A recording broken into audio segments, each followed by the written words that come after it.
Hello everybody, my name is Rachel and welcome to my weekly wrap-up of April 17th, 2016, wherein I, as usual, will tell you about the books that I managed to finish over the past week. I haven't read as much this past week because I was devoting most of my time to finishing a book that was very slow to read. I'll talk about that in a moment. But also I'm not going to have as much time to read in this last part of April. I'm getting busier with some stuff at work and it's just more stressful and things like that. I'm also going to be out of town for a little bit.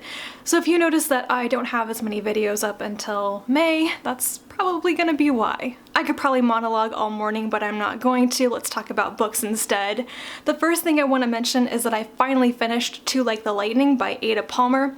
This book is coming out on May 10th, I believe, and I received it as a free ARC from NetGalley in exchange for an honest review.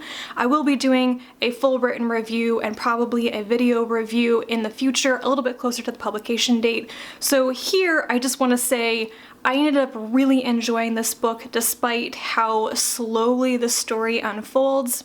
It is a science fiction novel. It was on my most anticipated list of the year, and while I thought it was ultimately a very good read, a very thought-provoking one, and challenging but rewarding near the end, I will not be surprised at all if I see a bunch of people eventually skipping or DNFing this book because it is unique. It is the most unusual political SF novel I think I've ever read, and it's just not going to be everybody's cup of tea.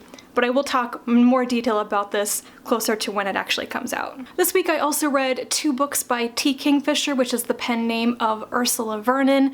I read Briony and Roses, which is her retelling of Beauty and the Beast, and The Raven and the Reindeer, which is her retelling of The Snow Queen. I don't really think I need to tell you much more than that they are retellings of those fairy tales because they do follow the original fairy tale structures quite closely, so you know the plots. But as usual, Vernon has female protagonists who really take charge, who are practical. There's a lot of gardening and just no nonsense, common sense, practical, down-to-earth people doing stuff, and I really needed that. Makes her stories so enjoyable to read. She definitely has a trend with her female characters. Like, there's definitely the Vernon type of character, and I suppose if you were to read a bunch of her stuff in a row, that might start to irritate you. I enjoyed both of these, but I definitely enjoyed Briony and Roses more than The Raven and the Reindeer. The Raven and the Reindeer is, like I said, based on The Snow Queen. That is not an original fairy tale that I enjoy. I've read two retellings of it now, and I went and I read the summary of the original story, I think by Hans Christian Andersen. I don't like this story very much. I don't find it appealing, and while I did enjoy Vernon's retelling of it, it was a bit darker and bloodier and, I don't know, just grimmer than some of her other fairy tale retellings. I really liked Briony and Roses because it does have that beast character in it who immediately becomes the type of male character that I want to see in stories like this. He almost immediately becomes a sympathetic character and you really start rooting for his relationship with Bryony. Oh, one thing I should also say about The Raven and the Reindeer, because I think this is a really good point, and some people might consider this to be a spoiler, but I think it is so important to point out right now. It has a lesbian couple that survive. They get a happy ending. This has been something that's kind of been in the news, going around on Twitter, a bunch of that article about how all like lesbian or queer characters on TV shows and in movies and stuff die. I read this at just the right time where it was in my mind already and I was like, oh hey, there are lesbians in this story and they're main characters and they survive and they get a happy ending, and that was just really cool. I think some people will really want to know that.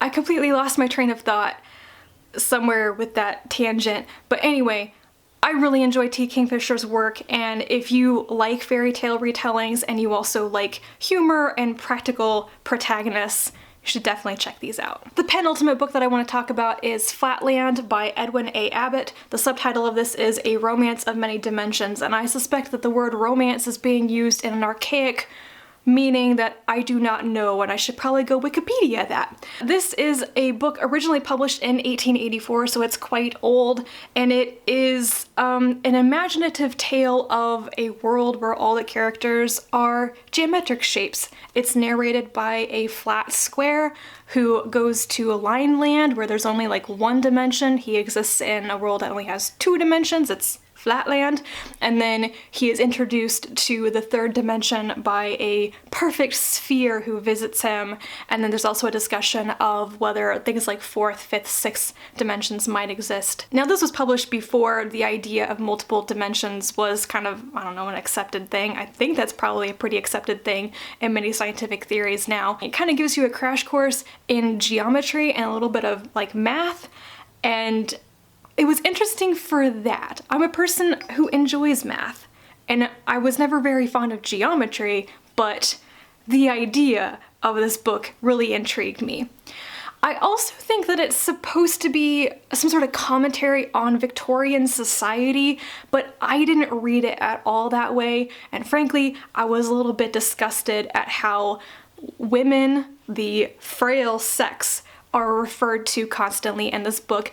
There is a introduction to the second printing of Flatland, I think it's by Abbott, that addresses accusations that he is misogynist because of what he said about women. And I think his defense boils down to, you're confusing my opinions with the opinions of my character, and I was like, okay, whatever. It irked me a lot. It was definitely a unique and strange read, but I enjoyed parts of it. I enjoyed the idea of it.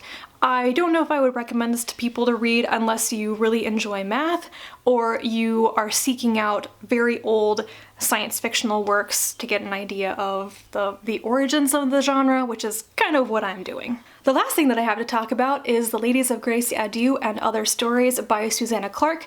This is a collection of her 8 short stories, and you may know her name because she is the author of Jonathan Strange and Mr. Norrell. My favorite stories, I'll just mention very briefly. There's one called On Licorice Hill, which is written, well, it has very archaic spelling throughout, and it's written by a woman who doesn't have a lot of education, perhaps. It's kind of almost like in dialect, and I initially was put off by the way it was written, but I really got into it. It feels like a retelling of Rumpelstiltskin, but not quite, and I liked just the twist at the end of it. The first story is The Ladies of Grace, Adieu, which is the one where Jonathan Strange shows up, I believe, and I really liked that. The women in that one and how they work magic was very good. The Duke of Wellington Misplaces His Horse was a very short story and kind of funny. The ending, the very last sentence of that one was just like, ooh, snap. Did that to yourself, didn't you? Mr. Simonelli, or The Fairy Widower, is one of the longer stories. It's perhaps novelette length, and I also quite liked it.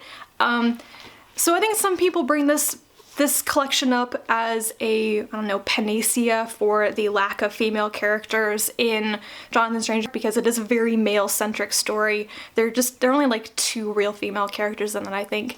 And so people bring this up and say this is the stories where Clarke explores women and magic, and I think that's a little bit true, but not overwhelmingly so. I did like all of the stories in this, some of them a little bit more than others, as is pretty usual with story collections, and I would really recommend this for people who want to read more by Clarke, because we may never get another novel from her, but this is very fun to pick up and read. To top all of this off, I just want to say that I think Clarke is an exceptional stylist. She chooses to write in that like Jane Austen Regency era style. It'll make you think of reading a Jane Austen novel, and it works beautifully in her stories. Those are all the things that I read this past week. I think my word to describe everything is going to be unique. I've been saying that a lot. I think that's it for me.